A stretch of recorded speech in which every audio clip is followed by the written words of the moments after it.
And welcome to this discussion about COVID-19. We are now 5 weeks on from the WHO declaring a global pandemic. And in the next 90 minutes, we are going to be bringing together experts from around the world to discuss where we are now and what should happen next. And they will also be able to answer your questions, and I'll be explaining in just a moment how you can send those in from wherever in the world you are watching and listening to this event. My name is Mishal Husain and I'll be moderating the discussion. It takes place as part of Qatar Foundation's Education City Speaker Series, which is a platform for dialogue, bringing together key leaders on big global issues with members of the public given a chance to interact with them and put questions. And the discussion is also conducted in collaboration with WISH, which is Qatar Foundation's global health initiative, connecting healthcare leaders, practitioners, and also innovators.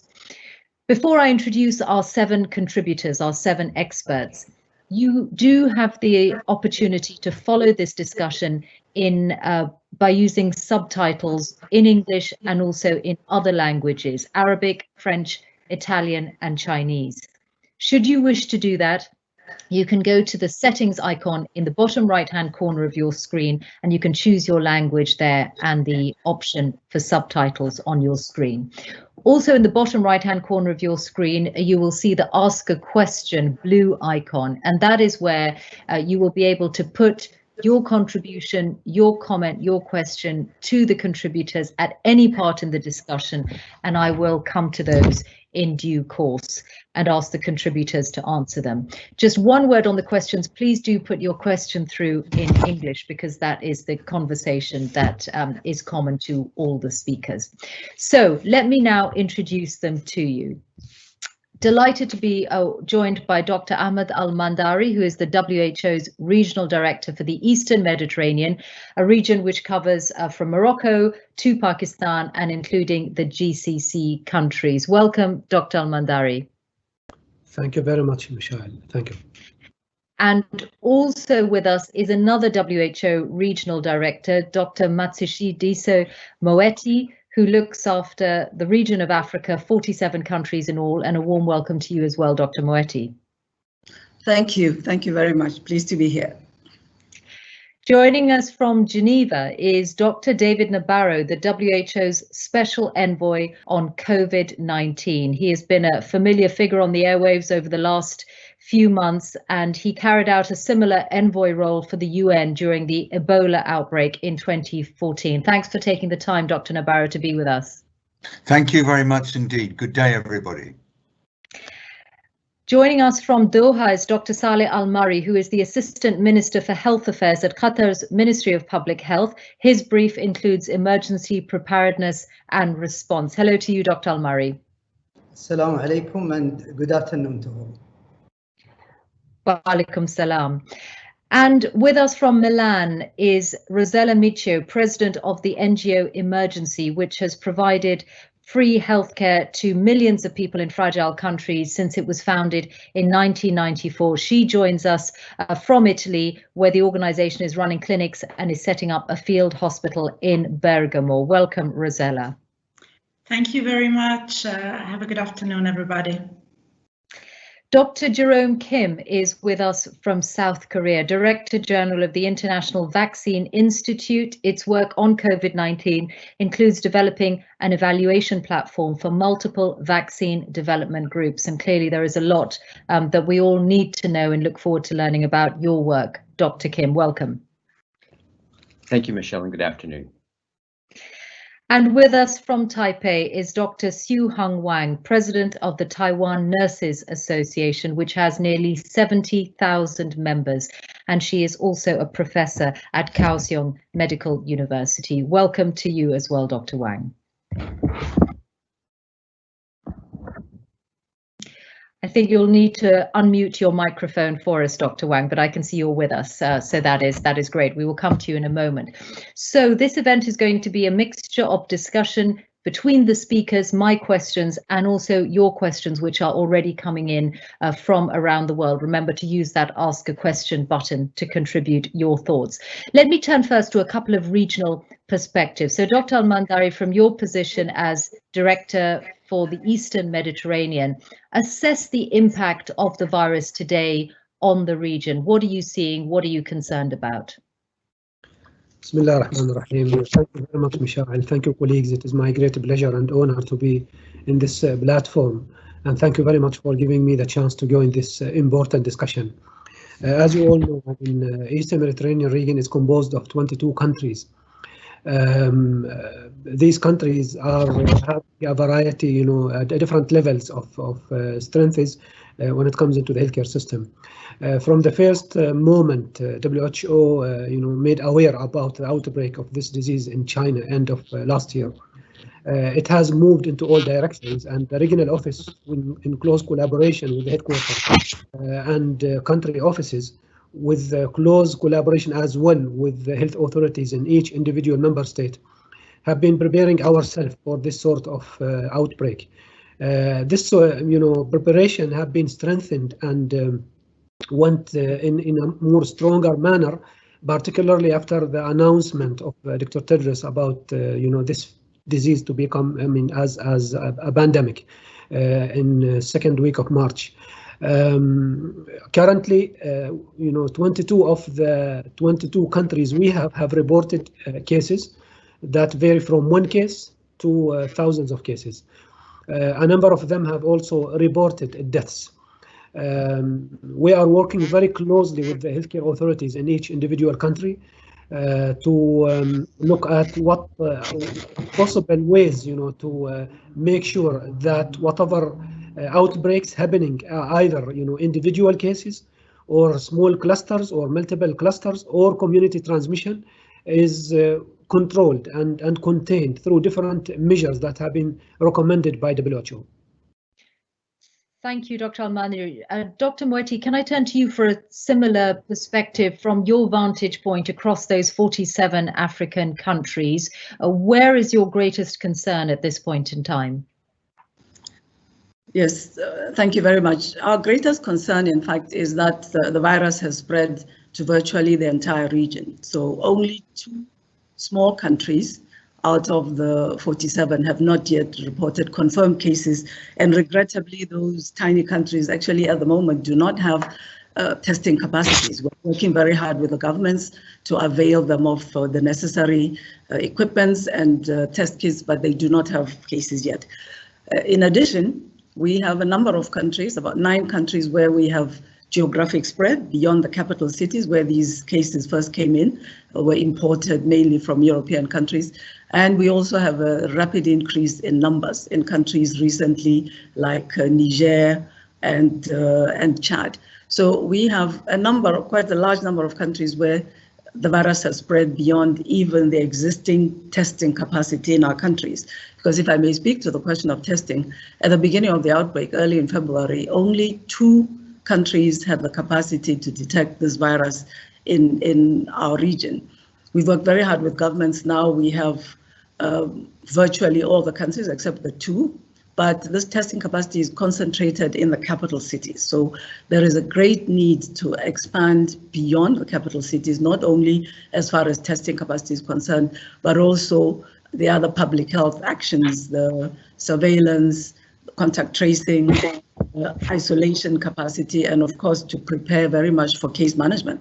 In the case of these countries, they're already having to manage patients. So a second huge concern is the weakness of our healthcare systems and therefore the capacity to provide appropriate care and management of the cases. We're very concerned about this.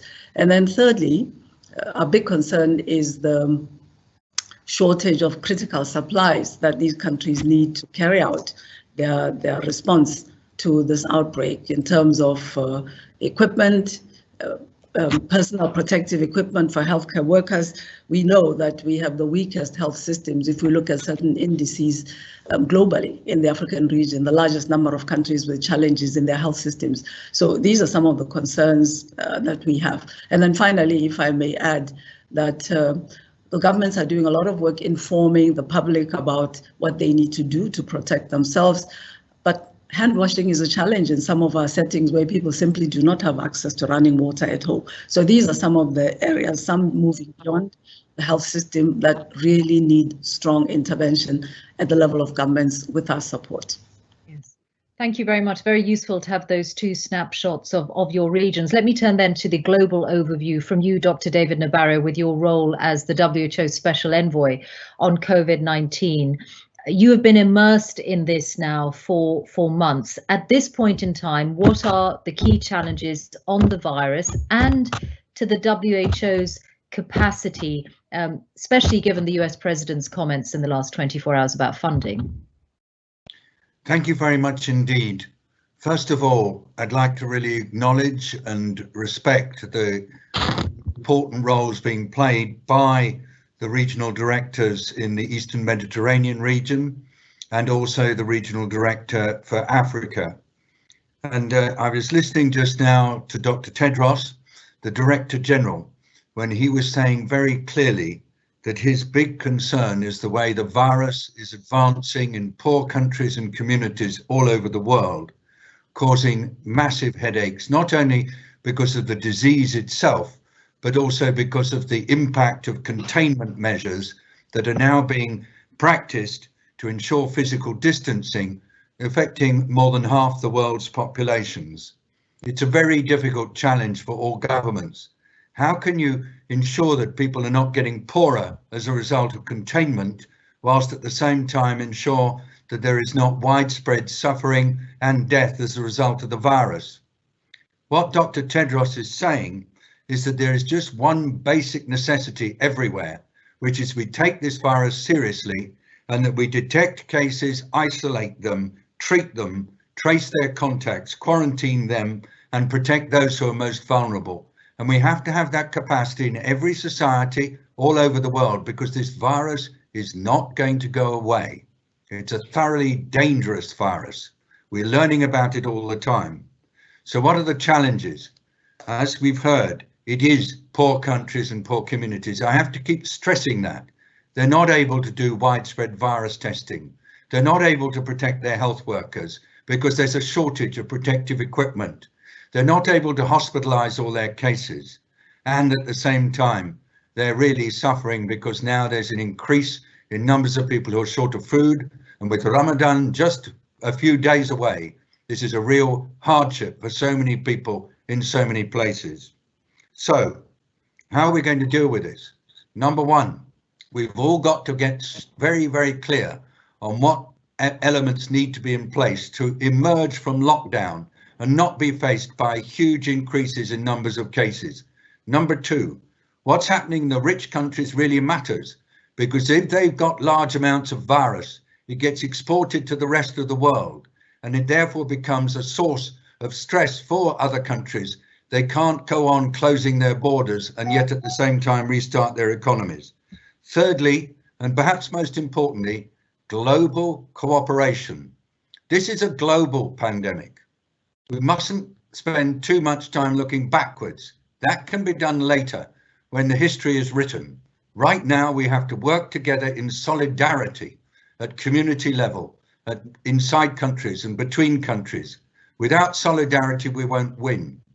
Now, there are one or two countries that seem to be quite concerned about actions that were taken early on in the pandemic. This always happens. I was involved in this kind of concern when I was doing Ebola, and I was also involved in that in influenza pandemics before. We say to everybody, we plead with everybody, look forward, focus on the epic struggle right now, and leave the recriminations till later. And if in the process you decide you want to declare that you're going to withdraw funding or make other comments about the WHO, remember that this is not just the WHO. This is the whole public health community that is involved right now. And you know, every single person in the world is a public health worker now. Everybody is taking responsibility. Everybody is sacrificing. Everybody is involved. And so it's public health leadership by the leaders you have on this call, Dr. Al-Ansari and Dr. Moeti. That's the kind of leadership that needs to be supported. So we say to global leaders, looking them straight in the eye, the future of our world is in your hands. You must work together. You will not be forgiven if you don't. And so with those words, I hand back to you. And I look forward, by the way, Dr. Tedros has told everybody that he is going to speak to the world about this at 5 o'clock European time this evening. And so I'd like him to be the one who deals with the specific point you raised. Thank you, Dr. Nabarro. We have some questions coming in around the world, and I will put some of them to you in just a moment. But before I go to our next contributor, I just want to mention that to anyone who wants to follow this discussion with Arabic subtitles, if you go to the bottom right-hand corner of your screen under the settings icon, you should be able to find the option to use subtitles in other languages. Indeed, you can use them in English, but also in Arabic, in Italian, in French, and in Chinese. So if you would like to do that, please use the opportunity. Let me turn to Dr. Saleh Al Mari, the Qatari Assistant Minister for Health Affairs. Bring us up to date, Dr. Al Mari, on the experience in Qatar. How many infections have you seen? How have you responded? Well, as of today, we have 3,428 cases. But again, it's really worth mentioning that we are actually having and receiving very promising outcomes. That includes a very good recovery percentage, and more important, zero mortality within the past 48 hours. Under the very strong governance structure to work together to flatten the curve, we are actually working with our local stakeholders and a very strong leadership under the WHO and as well as the international institutions. So working together is really the key for success, and more important is really our community that can always adhere to all the measures that are being taken in place.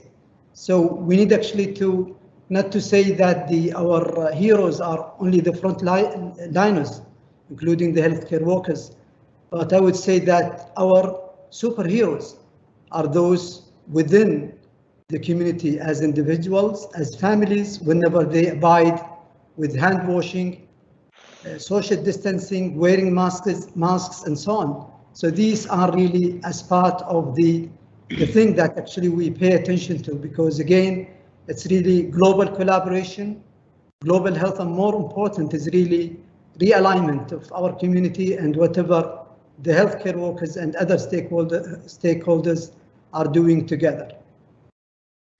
Thank you, Dr. Al Mari. Well, I want to turn now to Rosella Micio from the aid organization Emergency. Now, your work, Rosella, takes place around the world, often in very vulnerable and fragile countries, and yet you have found yourself running clinics and a field hospital in Italy during this time. Tell us about that experience and what it has been like.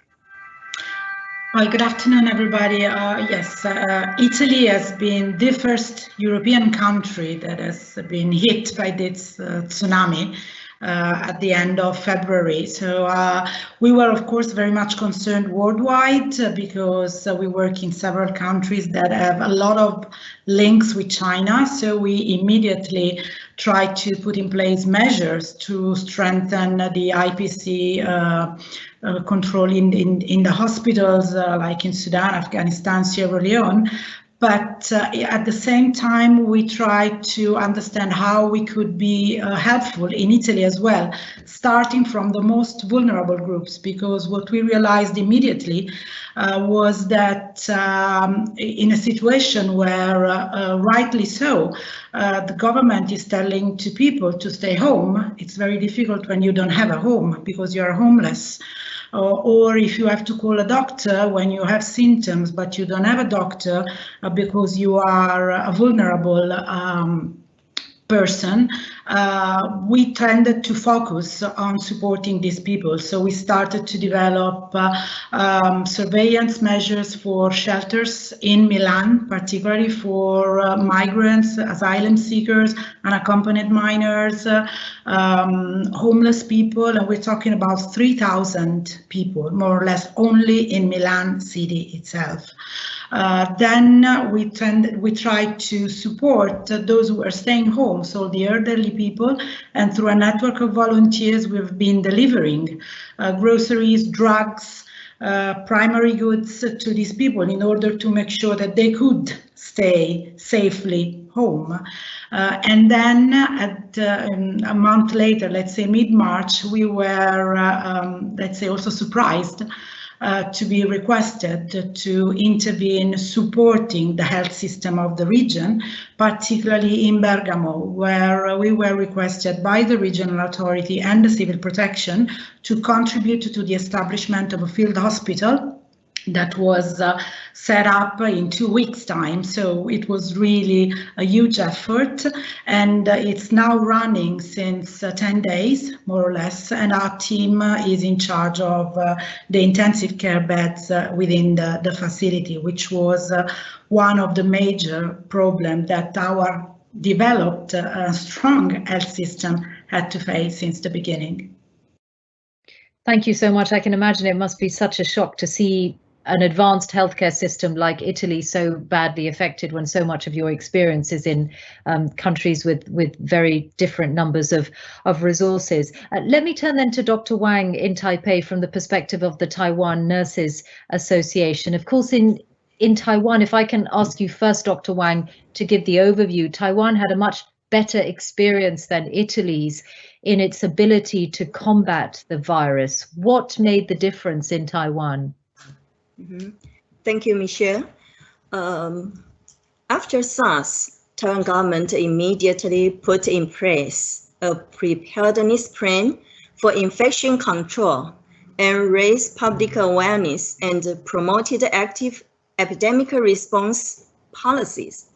And Taiwan government responded quickly to the COVID-19 threat and set up an expert response team as early as January 2nd.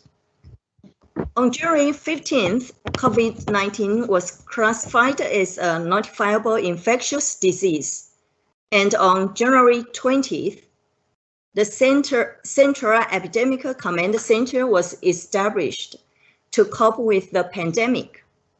Thereafter, clear policies and transparent information on issues such as border controls, quarantine policy, mask policy, and social distancing rules have been announced and updated in the course of daily press conferences. In terms of healthcare workers, infection control is officially part of regular government-mandated hospital accreditation procedure, and all healthcare workers in medical institutions and long-term care facilities are required to participate in a formal infection control training program annually. And we understand the frontline healthcare workers in some countries are at high-risk condition due to the lack of adequate PPE. Taiwan Nurses Association is one of the members of International Council of Nurses, ICN, and the ICN first announced the need to secure the PPE supply chain at the beginning of this year, and has continuously stood up for nurses and health workers to secure their rights to safety in delivering services to patients with COVID-19. In Taiwan, medical institutions provide appropriate PPE and training and allocate sufficient staffing numbers to assure safety for both nurses and patients. Thank you. It's my sharing.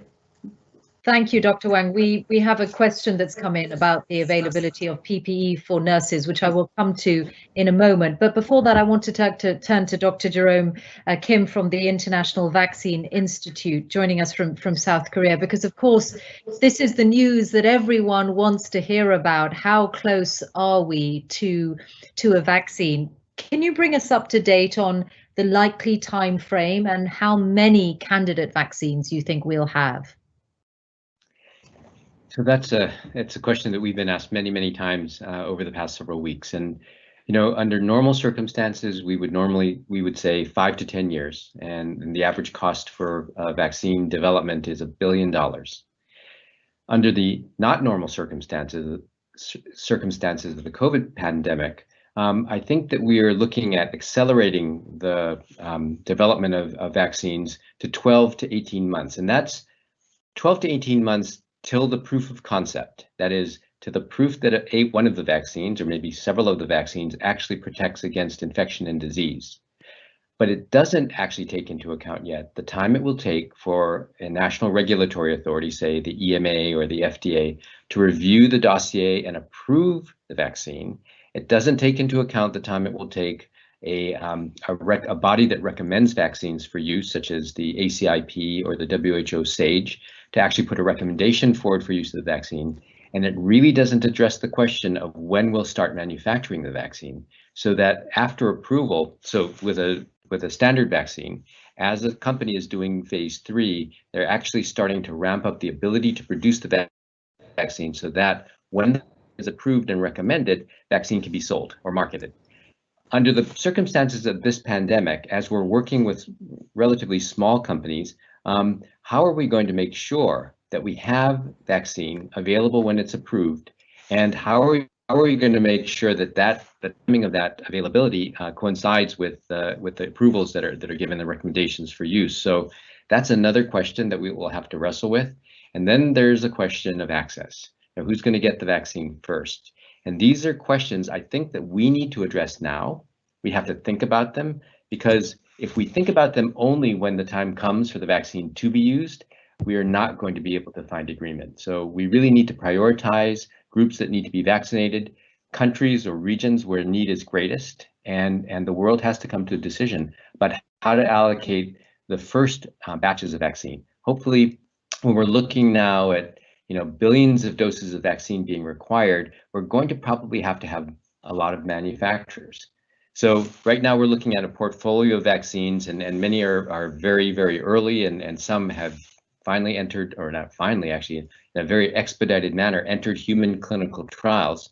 If we have several vaccines that make it to what we call phase 3 or efficacy trials, that would be a great thing. And if we have several that show safety and efficacy in those phase 3 trials, I think that we'll have achieved what many people thought would be impossible, which is to get vaccines out in 12 to 18 months. One specific point, Dr. Kim, is it the right approach to start manufacturing a vaccine before you get to the point that it has been approved and before it's fully through the process, because in order to save time? So it's actually somewhat difficult to do that, because you don't know that the vaccine is actually going to work. But under normal circumstances, again, if you're a big company, say a Sanofi or a Pfizer, you have a vaccine in phase 3, you're already fairly certain that it's going to work. And so what you're doing is you're trying to be sure that you're not going to waste any time bringing that vaccine to market. So you're preparing the manufacturing, sometimes the manufacturing plant, as the phase 3 trial is going on. And although that brings on some risk, given the fact that the vaccine is already in an advanced stage of testing, a lot of the risk is mitigated. And the benefit from that is that people will start to benefit from the vaccine immediately once we know that it works. The part of it that we don't know right now with CEPI and the other organizations funding vaccine research is how we're going to handle this if there are multiple vaccines that are entering phase 3 trials. And if 1 or 2 or 3 of them work, how are we going to prioritize what's manufactured? Where will it be manufactured? And how will decisions be made to ensure that populations everywhere in the world have access to the vaccine? Thank you so much. I'm going to turn now to the questions because there are lots of questions coming in to us from different parts of the world. Just a reminder, if you want to ask one, the blue Ask a Question button towards the bottom right-hand corner of the screen is how to do it. I'm going to begin by asking Dr. David Nabarro to pick up on this point of how we emerge from lockdowns, because lockdowns or different restrictions have become a way of life for the last few weeks in many countries. So Robbie in the UK, Dr. Nabarro, wants to know, the governor of California said yesterday that in his state there should be no large gatherings before a vaccine is available, which is likely to be next year. Is that the right approach? When should the world plan on holding social events again? Thank you very much indeed, Mishal. You see, every government right now is having to make some really tough choices. So let's start with some of the things that we definitely know. This virus isn't going to go away in the foreseeable future. This virus is highly transmissible. This virus can be transmitted by people who don't know that they're very ill. So every single community in every part of the world has got to get used to living with COVID virus. And that capacity to be able to find people who've got the disease and to isolate them and to get them properly looked after by health services that are well equipped with nurses, like we heard from Dr. Wang in Taipei. This is the absolute bedrock of what we've got to do. And that means that we have to be on the defensive. But being on the defensive makes us strong. Being on the defensive enables us to live with the virus. It's a bit like what happened in 1854, when it was discovered that contaminated water was the source of cholera. We had to develop a whole new way of living, including modern sanitation, in order to stay healthy. Well, now we'll have to develop a whole new way of living to be able to coexist with this virus. And yes, it will mean changes to the way in which we socialize, to the way in which we work. And we won't be able to go straight away back to the world as we knew it a few months ago. But I have great belief in the ingenuity of humanity, and we will find ways to do this. We will learn more about the virus and how it behaves. We will learn how we can keep safe. And that means that we will, over time, be able to go back to the new normal. I can't say how long it will take. And I know that as countries come out of lockdown, they'll have to be prepared sometimes to go into partial lockdowns in certain areas, because the virus will come back. You can't stop it. You can't just put a wall around your country and say, everybody, only if you've not got the virus can you come in, because it's too difficult to do that. People will come in. And that's the necessity for the future, is a constant state of readiness, alertness, and capacity to respond, with much greater respect for and investment in public health services everywhere. And lastly, it's up to us. It's up to every single one of us to be able to live responsibly, whether we're at work, whether we're socializing, whether we're in the community, whether with our families, whether we're in the mosque, wherever we are, we're going to have to be able to organize our lives with the threat of this virus until, as Dr. Kim says, we'll have one or more vaccines. But we mustn't anticipate that's going to be anytime soon. Thank you, Dr. Nabarro. Dr. Al Ari, just one point about how we emerge from this in terms of timing, because Ramadan is coming and that's a moment of particular relevance across your region. Is that going to present particular challenges, a time of year when people ideally in normal times would like to gather with friends, family in the evening, would like to be going to the mosque? Yeah, thank you for this important question. And in fact, it is, a real challenge that we are going to face in 2 weeks' time. But the WHO regional office headquarters have been working with other groups, the Islamic Advisory Group and the OIC, in order to come out with a very sort of scientific, evidence-based recommendation linked with religious sort of scholars' recommendation, in order to guide our communities, especially at the holy month of Ramadan, in which we used to have a lot of gatherings, either during the prayers or during the breaking the fast. And as mentioned by Dr. Nabarro, we have to take these public health measures. It has been proven in many countries that it will definitely help us in controlling the disease spread and outbreaks to the communities, and it will help us in saving lives as well. So we are working with colleagues in different organizations in either Muslim countries or all Muslim organizations around the globe to make a very clear advice to all Muslims around the globe. Thank you, Dr. Ahmad Al Ari. Dr. Moeti, I want to pick up with you on this point that Dr. Kim made about eventually when we have a vaccine, how it is distributed, where it is distributed. You already made the point about the shortage of critical supplies in your region. You are the WHO Director for Africa, the lack of testing capacity. The same could well happen with the availability of the vaccine for Africa.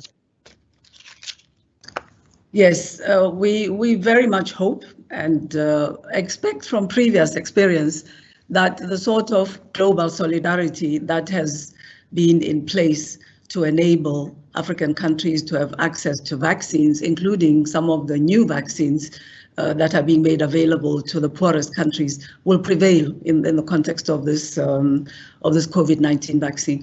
We know, for example, that organizations like Gavi, the Vaccine Alliance, have been involved in financing access to vaccines in the past, including the Ebola vaccine that was developed under quite similar circumstances to what is happening now, being tested in the field while also being used to have an impact on the Ebola outbreak in the Democratic Republic of the Congo.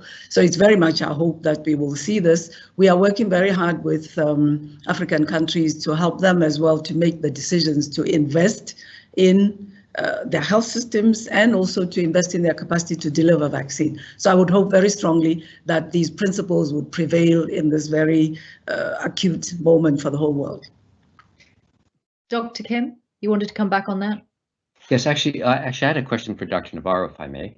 And it's a question that we've been asked several times, and it would be great to have his expert opinion on this. The question is when we trigger releasing some of the social restrictions. Is it a period of time, say 14 days or 21 days or a month of decreasing death, turning the corner on deaths, decreasing rates of new infections, or is it a threshold of new infections that countries or cities or states should use as the trigger for planning the release? Do you have any thoughts on that? Mishal, may I answer? Please do, go ahead. Yeah, I was talking with colleagues in the WHO headquarters about this just yesterday, and there are really two sides to it. Number one is how public health is getting ready, and number two is whether society is able also to cope with the new normal. So public health service is getting ready. The kind of indicators that Dr. Kim mentioned are really going to be very important. Knowing how transmission is going, knowing what the pattern of the epidemic curve is like, knowing whether or not there are lots of new infections, quite difficult to do if you haven't got testing. And linked to that, this capacity very quickly to close down new outbreaks when they occur. That reinforcement of public health is so important. It's like a defense system. And then there's the other side. What's happening in society? How much pain is there and suffering as a result of the sacrifice people are having to make in order to cope with the social and physical distancing that's been called for? I see every government trying to weigh this up, but I've listened to Dr. Tedros very carefully. He's imploring countries to recognize that if they release their lockdowns too quickly, there is a real possibility of huge outbreaks developing super fast, like what we've seen in Europe and the US. And he really does not want that to be happening in poorer nations at this time. He fears that there will be huge consequences in terms of suffering and indeed of death from other conditions that people suffer that won't be able to be treated because everybody's so preoccupied with dealing with the virus. What that leads me to conclude, Dr. Kim, is possibly the most important thing is the reinforcement and strengthening of local public health capacity in all communities to be able to find people with disease very quickly. Exactly what has happened in East Asia following SARS. They knew because SARS had given them the signs of what needs to be in place to do it. And that's why so many countries in East Asia, including the country where you are, seem to be doing remarkably well. They're still having scares, but they're being able to respond super quickly. So we need to follow your model. We need to follow the Korean approach. Thank you. It does depend on getting the capacity up to test, which has been a particular issue in so many countries. I can see that lots of the people are asking about the possibility of reinfection taking hold as lockdowns are lifted. I want to turn to Rosella Miccio. Rosella, from your perspective of what you've seen in Italy, Dr. Nabarro is talking about the new normal that we are going to live with. Do you think that I'm imagining people are both fearful of the virus and also, of course, the restrictions are difficult as well. How worried are people in Italy about what might happen once they emerge from lockdown?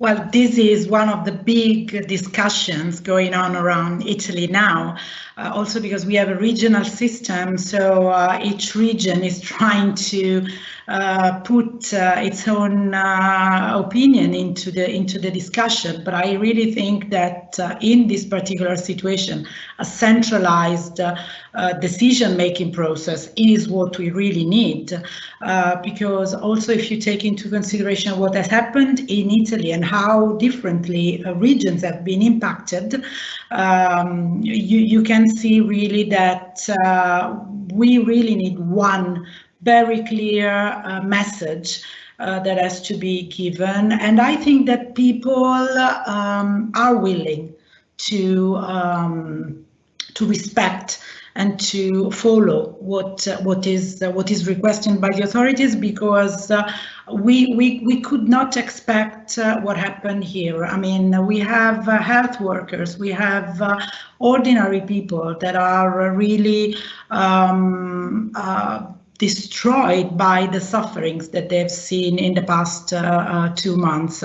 So nobody wants to go back to that. I'm sure that most of the people will accept a longer, let's say, limitation to the ordinary lives.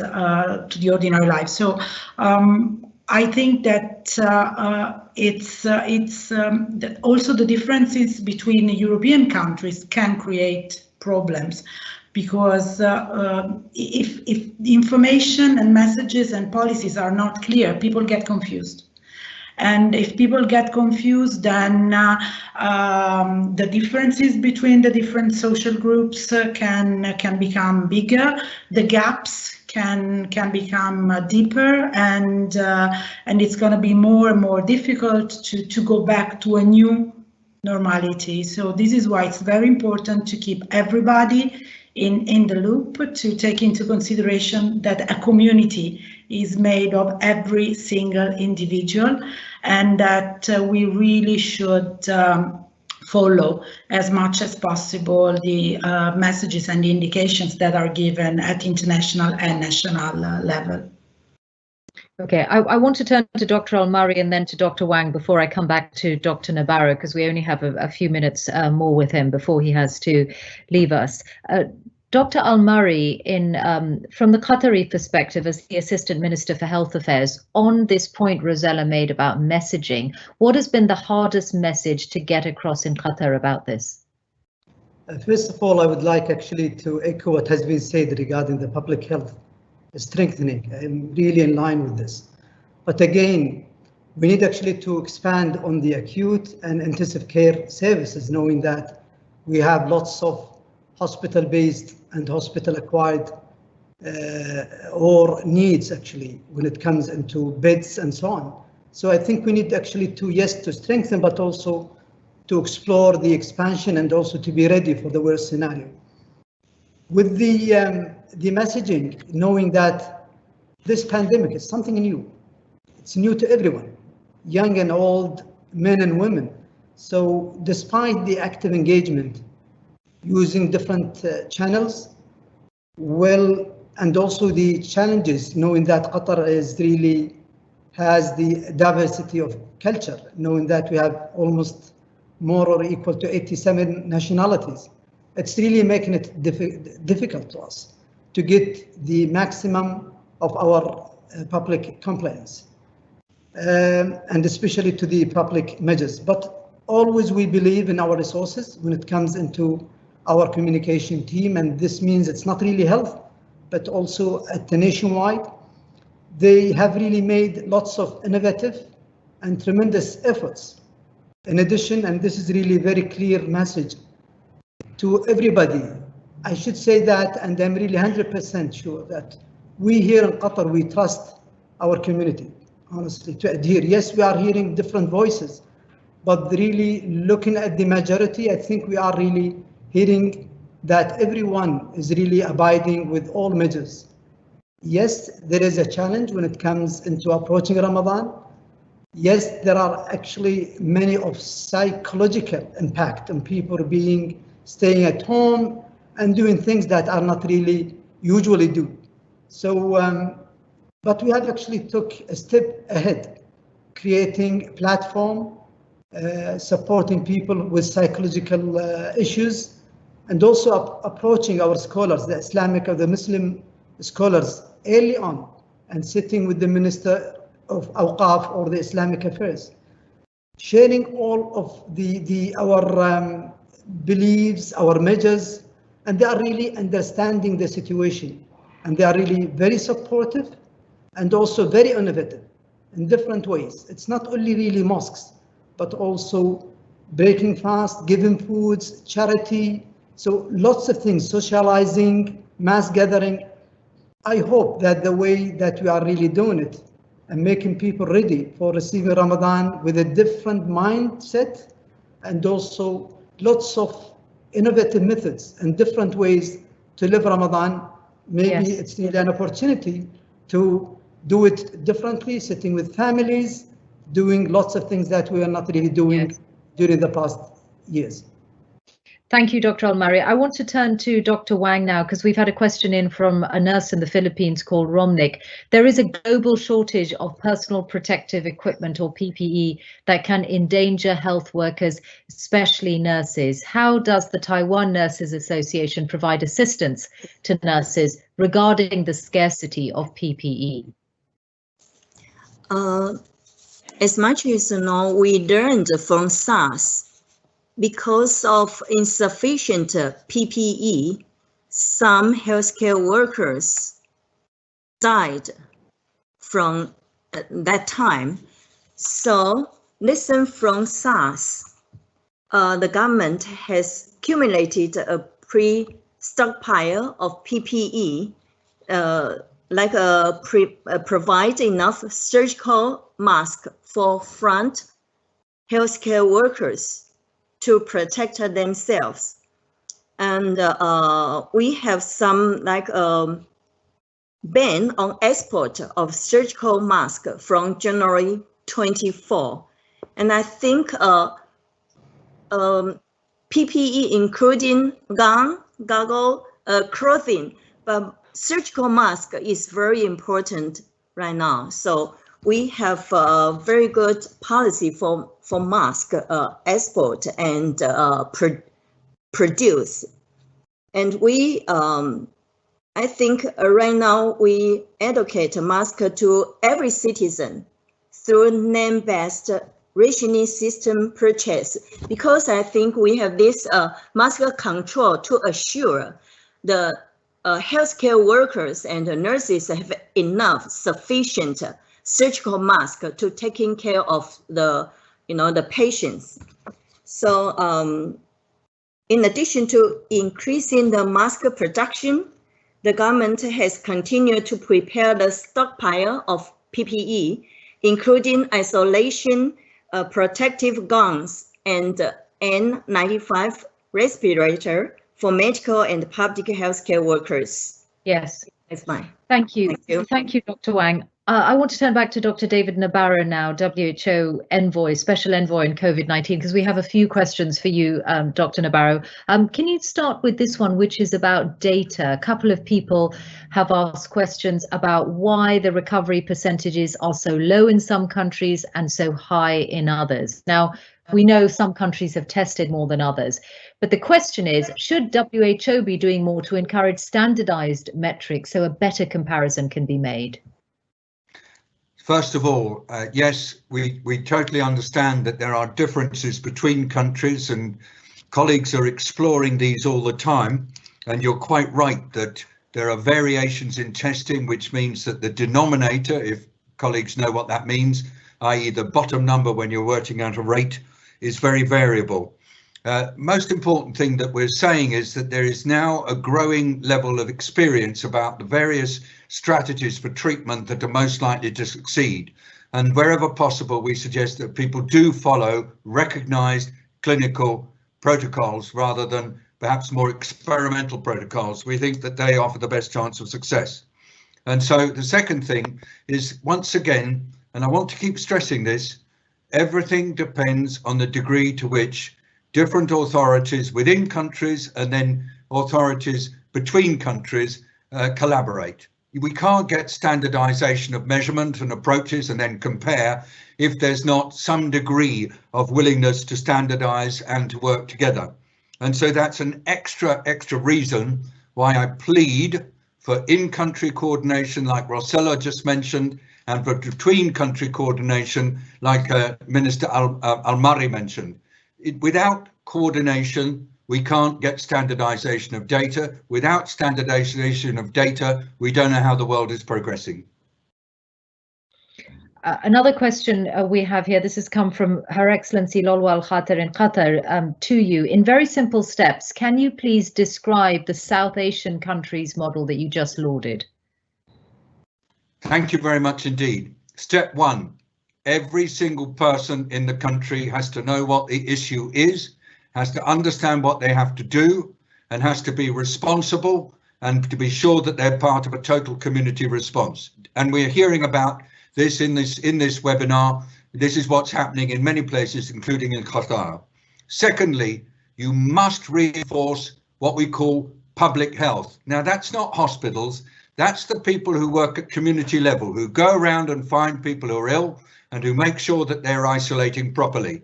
Sometimes we suggest that in countries that don't have this, they set up neighborhood health watches, where there are people in the community who are keeping an eye on the health of others, particularly important in situations where there are homeless people or people who are itinerant. Number three, get your hospitals COVID ready.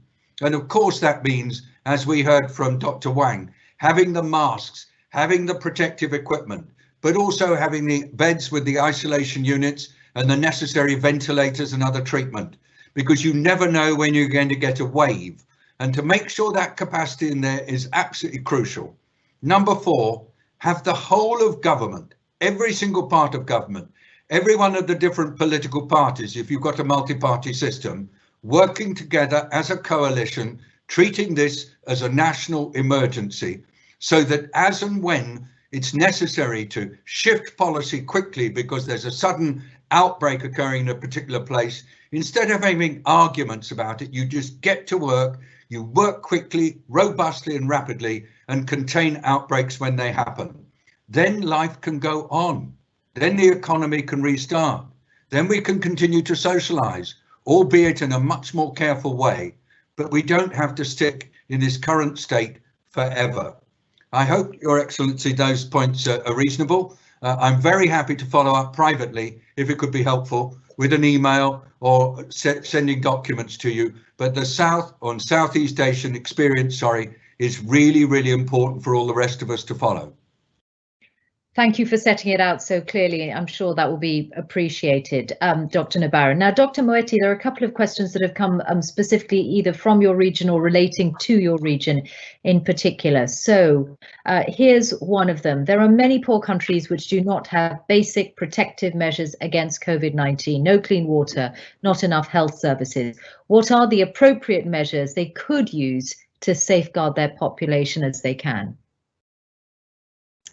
Yes, I think that's the reality in many countries and many communities within countries that have a range of situations. For example, around access to water. I want to follow up very much on what David has said in terms of this being a multi-sectoral response. So it's not only the public health system that has to work. Those sectors that are dealing with access to water, hygiene, have to be involved as well. And one of the things that African countries are doing with support from partners is to put in place public places, posts for hand washing around neighborhoods where people may struggle to have water in the home. And then, of course, to distribute sanitizers so that people, when they go home, are able to clean their surfaces, are able to clean their hands and sanitize their hands regularly, etc. So these are some of the things that we are encouraging, and we're in partnership with organizations like UNICEF who work on water and sanitation so that they cover those sectors that need to be enabled to do some of these things.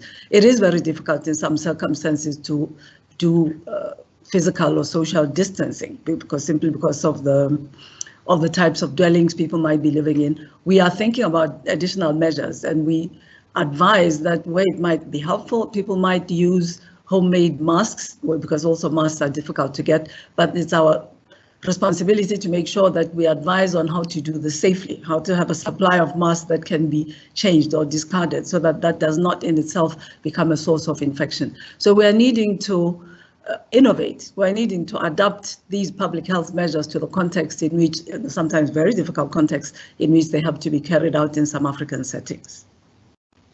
Thank you. I just want to come back to Dr. Nabarro because you're going to leave us now because you have another event to get to, Dr. Nabarro. Thanks so much for being with us. Any final thought from you before you go? Well, I've really enjoyed this webinar and listening to my colleagues as they set out different aspects of this. I've also really been inspired by some of the comments and questions coming through on the chat. So there it is. When cases arrive in a community, don't hold back. Don't imagine you can wait. Respond rapidly, respond robustly, and then you will be able to contain this virus and hold it at bay. This is the new normal. We've all got to get used to it. We might as well get used to it now. And if we argue about it, we will get into trouble. The virus will find its way between us and will catch us out, and we will be asking ourselves, why on earth didn't we move more quickly? Why on earth didn't we develop a unified strategic approach and implement it properly? We owe it not only to our people in our nations, but to the people of the world. We're one family. Thank you very much indeed. Shukran. And I hope very much to be able to stay in contact. And I really feel in this particular group that I'm with a family. We are all one. Thank you. Thank you so much, Dr. David Nabarro, WHO Special Envoy on COVID-19. Thank you so much for being with us. So lots of questions are continuing to come in from many different parts of the world. I'm going to try and use our remaining 30 minutes to get through as many of them as we can. So let me turn then to Dr. Ahmad Al Ari, Regional Director for WHO for the Eastern Mediterranean. This is a question about what we can learn when all of this is over, even though perhaps we should think more in terms of a new normal rather than it being over. What would you say to this question, Dr. Ahmad Al Ari, which comes from Nick Ross in the UK? Governments are criticised for unpreparedness and slow responses to COVID-19, but truly global plagues are rare. It has been 100 years since the Spanish flu outbreak. What must we learn from COVID-19 so that even if nothing like this happens for another 100 years, the world is much better able to cope next time? Thank you, Mishal, for this important question. And in fact, I just want to go back to what David Nabarro mentioned. We are going to face a new normal, and by a new normal, this is something that is going to be faced by governments with its different sectors, and also by communities and societies and members in these communities. For governments, they have to rebuild, re-establish, redevelop, rethink the way they are running healthcare systems. Before COVID-19 is totally different after COVID-19 when it comes into healthcare systems in each countries. In the past few years, we have been thinking about having big hospitals sophisticated hospitals, well equipped with the latest machines and equipments and technologies, and forgetting almost in many countries, and this is I'm sorry to say it, about the basic public health measures that have been there for many years, and it saved us a lot of lives. So this is something that is a new lesson we are going to learn after COVID-19. At a community level, it is definitely going to change the habits and behaviors of the communities. A lot of I cannot call it bad behaviors, but risky health behaviors that have been there in the past, it is going to change totally. It is going to turn people more health conscious, more of public health conscious, when it comes into their own and their surroundings health. Again, for governments as well, it is going to bring all sectors within the government. It's going to bring all countries within the same region or even outside the region. It is going to bring all partners and donors coming together, as David said, as one family to face this is a new sort of pandemic that never practiced or never experienced in the past, recent past. Yeah. I want to turn to Dr. Al Ari. I'll come to you shortly, but I want to turn to Dr. Jerome Kim with a couple of questions. One person saying, after listening to all of the speakers, isn't it inevitable that everyone will be infected with COVID-19 sooner or later? Wonder what you think of that. And the other question is about the mutation or possible mutation of the virus. What is the effect that will have on the global, and is a global consortium of manufacturing platforms being considered instead of individual groups? So all good questions. So to take the mutation question first, because it's been the source of many speculations recently, over 3,000 full-length viruses have been sequenced around the world. Actually, we're probably headed towards 10,000. They haven't actually identified that many mutations. So in a genome, which is, we could say, 30,000 base pairs of nucleic acid, there have been 11 mutations noted. Now, those 11 mutations allow you to break the virus into groups. And for instance, they know that in San Francisco, there were multiple separate introductions of virus, probably from China. Additional groups have said that the introductions into New York were, again, multiple, but through Europe. And so we can tell by these little signatures where the viruses are coming from. But by and large, they're not all that different. In fact, the mutation rate for this virus appears to be 1/10 the mutation rate for influenza. So that raises the possibility that this virus will be relatively the same when we're getting ready to do the vaccine testing. Or that's the hope. We don't know, though, that people who are infected will not get infected again. And that's actually a critical thing to understand. There's some data from monkeys, from monkey studies, that would suggest that once you're infected, once a monkey was infected, it could not be reinfected. We're hoping that that applies to humans. And that gets to the bigger question of, well, what if we just let the virus run rampant? So we've already seen what happens, and we know pretty well the statistics actually are fairly similar in many countries, that 80% of people are mildly symptomatic or asymptomatic. Another 15% of people need to be hospitalized. 5% of them need to be ventilated. And when you're thinking about a country the size of the United States, 350 million people, or India with 1.1 billion people, and you look at those statistics, how are you going to hospitalize 15% of 350 million people in a short period of time? How are you going to put all those people on ventilators? So even though the United States had 12,700 ventilators in reserve, the estimate is that we would need to triple the number of ventilators in the United States in order to accommodate the surge from COVID-19. So letting it take its toll is an interesting thought, and that's what would have happened in the past. What we're doing with flattening the curve, actually one of the very important things is we're actually decompressing the healthcare system to allow access to healthcare to more people, access to appropriate healthcare to more people, and it gives us time to get all those other pandemic preparations that Dr. Nabarro was talking about into place in a realistic time frame, so that we can be ready for the eventual turning of the corner and release. The final thing is the global vaccine platform. And that would be a great idea if we knew what vaccine was going to be the one that succeeds. So for now, and this is typical of what we call a portfolio pipeline. You have a lot of candidates in animal studies. Fewer of them make it into phase 1, which is the initial phase of human testing, where we look at safety. Phase 2 is a much larger set, 200 to 300 people, where we look in the target population to make sure the vaccine is doing what we think are the right protective or immune responses. And then phase 3, the final phase, actually often involves thousands of people. One trial that I did had 16,000 people in it. And so, as we move forward, there are going to be fewer and fewer candidates, but we want to be able to test different concepts because we don't really know which one will ultimately be successful. Ultimately, maybe there will need to be a global platform, or we will have to transfer the ability to make vaccine from the company that originated it to multiple sites around the world where manufacturing can be scaled up significantly. And many companies are already starting to do that, reaching out to companies that make hundreds of millions of doses of vaccine a year. And they're really starting to think, how are we going to do this if our vaccine is successful? Very useful. Thank you so much, Dr. Jerome Kim.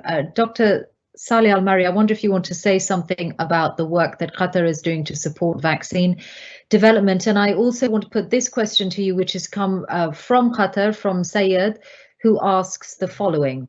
Knowing there are many people who are not reported in the cases, perhaps because they are asymptomatic, what do you think is the real rate of infection versus the numbers that are reported? First of all, let me go back to Kim, Dr. Kim and also Dr. Mandari. For Dr. Kim, we hope that we are going to have an effective vaccine that can always be at some point of time, and Qatar would be happy to participate in any international vaccine trials. And for Dr. Mandari, are we really missing investment on mitigation? Because I think we are always busy with our preparedness and response, but not really investing enough on mitigation, which is really an essential for one step ahead of whatever can always come. And I think we need actually to think also for recovery. It's not always being busy with something while later on you are really stuck with something that we need actually to plan for. So we need actually to focus on the start and also while not really neglecting the end, which is, again, it is really something that goes in cycle. For Qatar, I think Qatar is like other countries. We have a percentage, and it's really, as per the WHO, we have almost 20% that can always end either in acute care or intensive care. And the 80%, the remaining 80% really divides between asymptomatic, mild to moderate, and we are not really different. But I think we are really in a good position where we always manage all spectrum. Whenever there is someone who's really mild, moderate, we have different pathways, including those who are really tested positive, those who are really mild to moderate, and yet those who are really severe or acute. But more important, with this kind of statistics and data that really coming up, it's due to the level and the scale of screening and testing here in Qatar. At the point of entry, we screen and swab everybody. So that really gives you the extent of effort that the Ministry of Public Health, working with other agencies, to identify those who are really at high risk, and also to find different pathways so that they can always be quarantined, isolated, admitted, and so on. Yeah. So yes, we have this, but also I can always reassure that we have different pathways for different levels of infection. Thank you. And I will come to Dr. Al Ari in a moment, to put your question and another one that's come into us over the system. But Rosella Michio, I want to turn to you because there's a different question for you. Clearly, there's been an immense toll on healthcare workers from this global pandemic. But here's a question that's been put through for you. Do you recommend that any physician or professional staff not required for clinical duty at a hospital should be permitted to stay home to reduce chance of exposure and maintain physical distancing? And also, what is the psychological effect on the doctors and nurses that you've worked closely with in places like Bergamo? Well, I will start from the second part of the question, because not only in Bergamo, but here, generally speaking, in Lombardy, the psychological effect on the health worker has been very, very heavy. The people have been seeing a tremendous amount of deaths. I mean, we have had above 20,000 people dead because directly linked to coronavirus. And this is something which is really abnormal for our healthcare system. And in addition to that, for the first time in a developed health system such as the Italian one, healthcare workers had to decide to triage, let's say, people, I mean, to decide who was to be admitted to intensive care unit treatment and who was not. And this was something very, very difficult. We are seeing it daily, unfortunately, in many countries of the world where health systems are much weaker, but definitely in Italy, this was something for which doctors and nurses were not really prepared.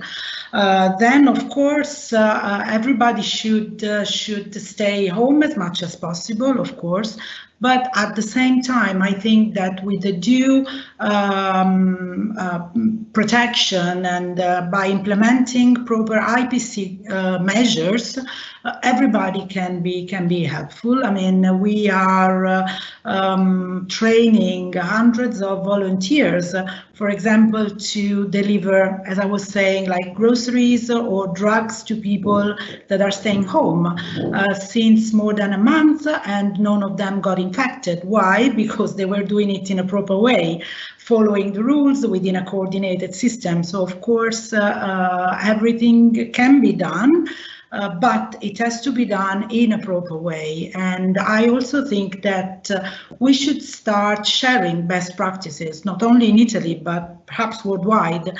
And I hope that this kind of platforms where we can share experiences from different countries can become really a new model of cooperation and of increasing solidarity worldwide, because it's a matter of resources, physical, human, technological, but also of practices. So sharing practices and best practices can be an innovation very useful for this new normal that we are all talking about. Thank you, Rosella. I'm going to turn to Dr. Al-Mandari and Dr. Moeti. If I can come to Dr. Moeti first. Faith Nawagi has this question from Uganda. There are countries doing well in Africa as regards to handling this issue. How do we leverage the best practices these countries are doing for other African countries? Yes, we are, of course, among our WHO experts through our WHO country offices. We have a country team in every single country in the region. We are sharing information with our representatives and their teams on some of the good things that we see happening, so that they make the governments aware of this. We are planning to organize meetings, virtual meetings of groups of ministers of health and their technical experts to hear from them what challenges they're facing, but also exchange information with them. And we are working on putting in place a platform together with the UN, in fact, with the rest of the UN agencies, on knowledge management, good practices, so that these can be availed to countries around the region. One of the areas that we haven't talked about very much, which really needs this, is mitigation of the impact of the lockdowns and limitations in movement of people, movement of goods, and the impact that is having on low-income people. We really do see that a small number of African countries for the moment are putting in place mitigations targeting the very vulnerable section of the society. We are intending in WHO to circulate information on this and encourage other countries with the support of the international community, not only to invest in the public health response and ensuring that essential services are available, but to really look at how do you help people working in the informal sector who, if they can't leave the house every day to go and set up their market stall and earn their living, literally are not able to buy food for their families. It's possible to put in place these mitigation measures. They need to be planned about, and we see it very much as our responsibility to circulate information and encourage sooner rather than later countries that are putting in place such lockdown measures to adopt them from the very beginning. Thank you. And Dr. Al Ari, in the region you look after, we had Pakistan's Prime Minister Imran Khan saying yesterday that his country was trapped between the virus on one hand and hunger on the other hand. And there's a question here from Sarah Phillips in London asking how countries like Afghanistan are being supported. Yeah, in fact, I mean, this is one of the challenges, as you know, here in IMRO. 2/3 of our countries have been suffering from instabilities and emergencies, either natural or man-made. And WHO have been working with all partners and in close collaboration with the authorities in these countries to make sure that they are well prepared, for this sort of pandemic. We have been working with ministries of health. We have been working with donors. We have been working also with different sectors in Afghanistan to make sure that they are well prepared in terms of identifying those positive cases at the points of entries. And we have been working also with the Ministry of Health to make sure that those who have been identified as positive are isolated and contacts are traced and given the right quarantine. One of the challenges is, we are facing all now, not only in IMRO, but in many other regions, is the lockdowns and restriction of travels and closure of airports and cancellation of flights. We have been trying, with certain countries here in the region to help us send charters to provide supplies to these countries like Afghanistan, and also to send technical missions and experts to these countries. We have been trying to be innovative when it comes into providing the technical advice through using the IT technologies, having groups on regular contacts with their counterparts in the country offices as well in the ministries of health in Afghanistan.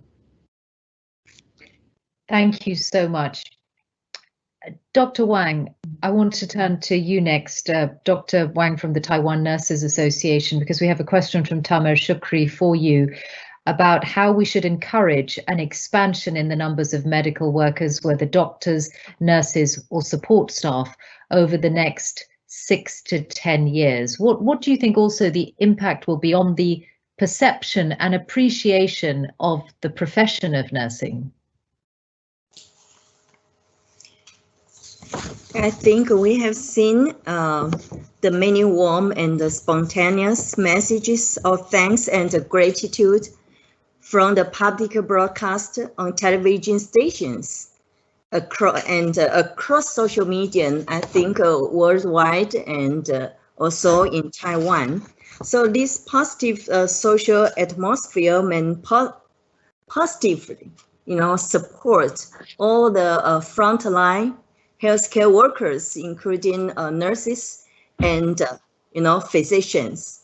And also, I think we have some we need to provide them some hazard subsidy compensation to encourage their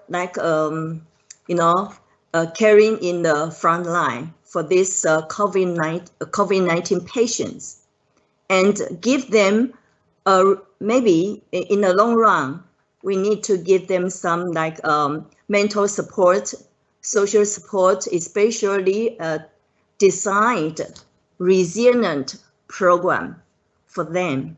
Thank you. Thank you. Dr. Jerome Kim from the International Vaccine Institute. This is actually a response to Deputy Minister Al Ari. But I want to say I really support the idea that we need to expand training for nurses and thank them for everything they've done. My grandmother and mother were nurses, and I really believe that the nursing profession has really shown itself well during this crisis. But for Dr. Al Ari, so we will be coming by to talk to you about participation in clinical trials for vaccine development. So don't worry about that. But the other part is, I think, a very important point that he made, which is, the testing of these vaccines as we, get vaccines through phase 1, phase 2, and into phase 3. These need to be vaccines that we know will work around the world. So this isn't a vaccine for people in the United States, just the people in the United States, or just the people in Korea, or just the people. I mean, everyone has to participate in vaccine clinical trials. And, I've done vaccine clinical trials, and I can tell you that the volunteers in these clinical trials, even the volunteers in phase 3 trials, when you ask them why they're doing it, they say it's because, they want to make a contribution. So, we've all talked about how we need to work together. Well, experimental vaccine clinical trials are something that we all need to do. And, people in the United States will volunteer, people in Europe will volunteer, people in Africa and Asia will volunteer, because in the end, we need a global vaccine, a vaccine that works for everybody. And I didn't mention this, but and they really deserve a lot of congratulation. And this is the Coalition for Epidemic Preparedness Innovations, or CEPI, which is a global organization funded by a number of countries, including Japan, Norway, Germany, the United Kingdom, Canada, and several organizations like the Gates Foundation and the Wellcome Trust. One of the things CEPI did was it got the world ready for the COVID-19 outbreak by setting up an ability to do the kinds of vaccines that are needed for outbreaks. And we've never done a good job at this before, because an outbreak happens and then it disappears. And before we can actually get the vaccine out the door, the disease is gone, and no company wants to be stuck with a vaccine that's not fully tested that it can't sell. So CEPI was set up in order to take vaccines through the phase where they can be put into stockpiles and used and tested in appropriate situations and outbreaks. And they were preparing for something called Disease X. And COVID-19 actually fit the bill perfectly. So very shortly after the disease was announced and the first descriptions of the virus were made, CEPI put out a call for proposals. And immediately, 4 companies, within 2 weeks, 4 companies had contracts to move forward with vaccines that would be in human trials within 4 months. Again, kind of unprecedented speed. And so we have a lot to thank for of countries and donor organizations that put together CEPI. But the other important thing is CEPI is a cooperative body. And built into the agreements that they make with companies are conditions for global access. And clearly those will get more and more detailed as we get closer and closer to vaccines that work. But global participation, so again, emphasizing the idea that we all are in this together, global collaboration, global support for organizations like CEPI that help to develop these vaccines that everyone should use, I think is a really critical part. And we really need to think about how we put together support packages for organizations that are really doing something that will benefit us all. Thank you so much, Dr. Kim. We have had so many questions in, hundreds really, from all over the world while we've been talking in this discussion. I really want to thank everyone who's contributed questions, many more than we could ever actually use in the time available. But I want to turn to this one before I return to all of our 6 contributors for their final thoughts. And it's this question, Dr. Moeti, which I want to put to you. It comes from Dr. Mwenya Kasonde, who's in Zambia. The impact of this pandemic will be very different for men and women. Not only are men noted to have a higher mortality rate from COVID-19, but women will have a much higher exposure to the coronavirus, as they make up 70% of the global health workforce. And in other ways, they will be more at risk. Is enough emphasis being placed on COVID-19 and gender?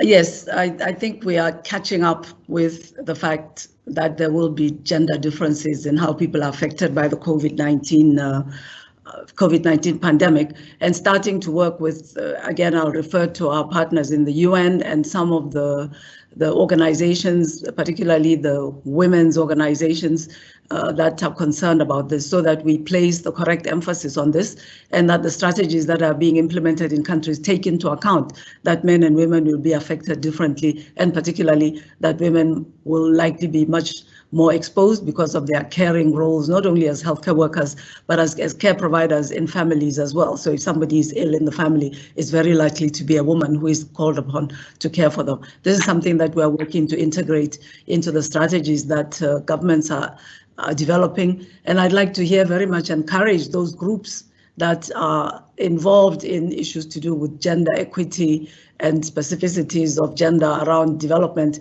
to engage themselves as well, to mobilize their members so that they play a role. And it's not only the governments and the experts from international organizations, but that this emerges at the community level. This emerges from the grassroots, because we've seen that they can have a really powerful impact and can supplement some of the capacities that governments are putting in place. So thank you. That's a very good question.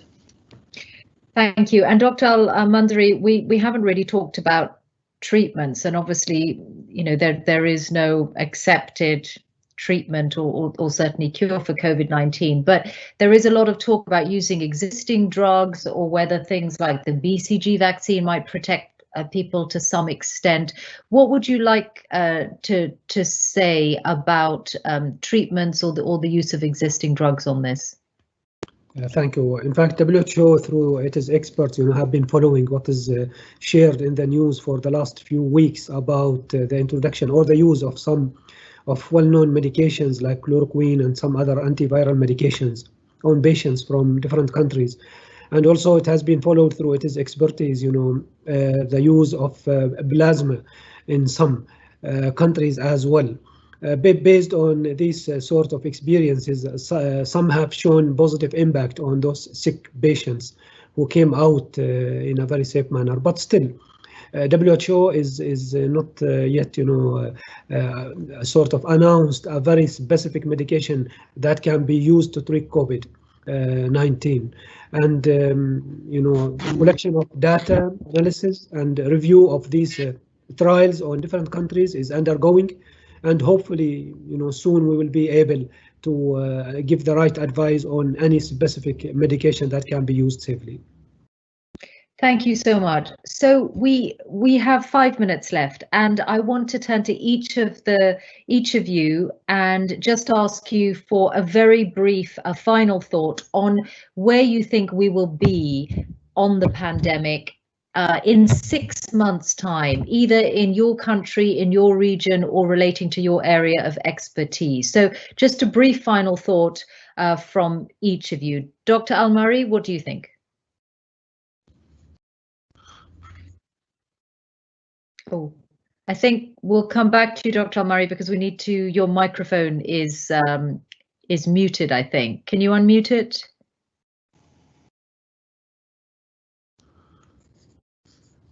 Okay, we'll come back to you in just a moment. Rosella Micio, where do you think we will be in 6 months' time in Italy? Well, I don't know, but I think that we shall be more prepared, at least for Italy. But what I hope is really that this solidarity that is developing very fast, very rapidly in Italy will stay also in 6 months, and then in the new normal, and will also include really the world globally. So not just Italy, but we really need to think about ourselves as one community, as David Nabarro was saying, one family. Thank you. Dr. Wang, your thought? I would like to take this opportunity to speak up for global nurses. And nurses comprise over half of the healthcare workforce worldwide. And apart from our numbers, we already have the mindset and the professional training necessary to control and ultimately defeat COVID-19. And year 2020 is the WHO International Year of the Nurse and Midwife. The efforts of contributions of nurses in combating COVID-19 should be recognized broadly and at the highest level of society. I firmly believe that we will win the battle against this unseen enemy by adhering to the spirit and substance of ICN, International Council of Nurses, President-elect Kennedy's watchword, together. Thank you very much. Thank you. And Dr. Al Ari? It's really a very difficult question to say our thoughts for something that's really in future. However, we are always optimistic. But I need to say that it's too early to say anything now, but I think we need actually to be prepared. And also we need actually to make sure that business continuity is something that is essential because life has really to carry on. So, and again, I think we need to unite at international level and globally to combat not only the COVID-19, but also other re-emerging diseases that yet to come. Thank you. Dr. Jerome Kim? So I think one of the keys that I'm taking away from this is we really need to do research. We need to do research urgently, ethically, and with an eye to both efficacy if we really want to reduce the suffering and death that's occurring from COVID-19 and also eventually to develop a vaccine to prevent the infection.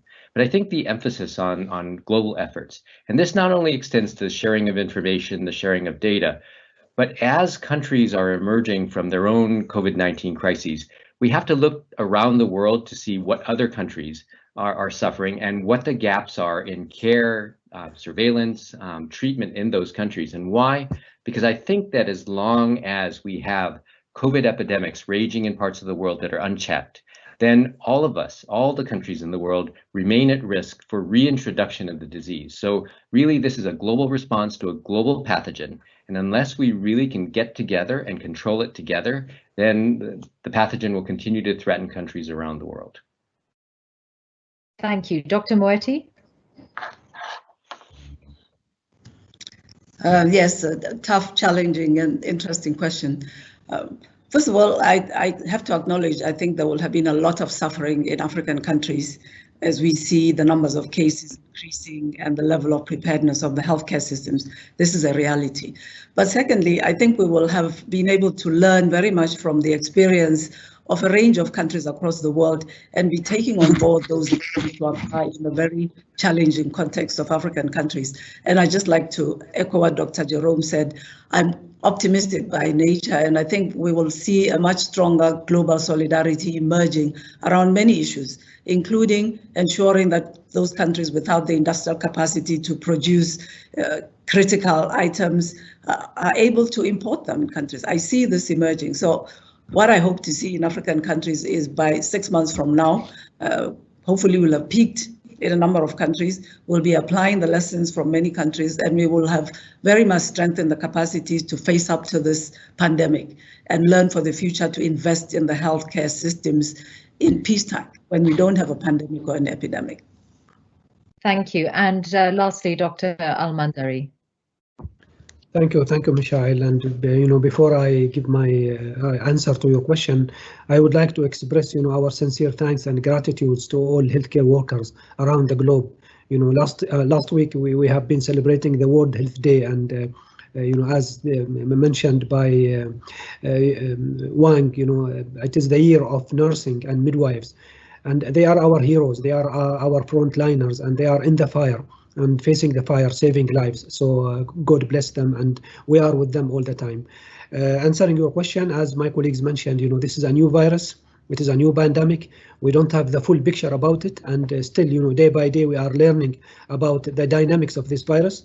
But at the same time, as my colleagues also mentioned, we have to be optimistic.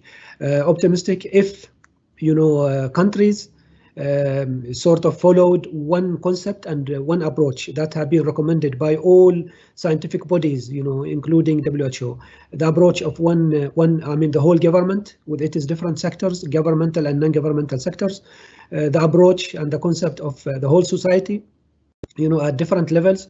and also both government and societies are working close, hand to hand, to face this pandemic. And I'm sure, inshallah, if these measures are followed, we will be able to turn the curve down and to control the pandemic, inshallah. Thank you. Well, let me thank all of you for your contributions over the last 90 minutes. Dr. Ahmad Al Ari, the WHO's Regional Director for Eastern Mediterranean, Dr. Matsu Sheedy, Regional Director for Africa for WHO, Dr. Saleh Al Mari, Assistant Minister for Health Affairs of Qatar, Rosella Micio, President of the NGO Emergency, Dr. Jerome Kim, Director General of the International Vaccine Institute, and Dr. Sue Hong Wang from the Taiwan Nurses Association. And thank you to everyone who contributed questions and comments and thoughts online. Thank you, and I wish we had been able to use more of them, but there were just so many. And to everyone who watched, thank you for joining us. And this event will be posted on Qatar Foundation's YouTube page. You'll be able to find it by searching there for Education City Speaker Series, Flattening the Curve, Global Responses to COVID-19. Thank you all. Goodbye.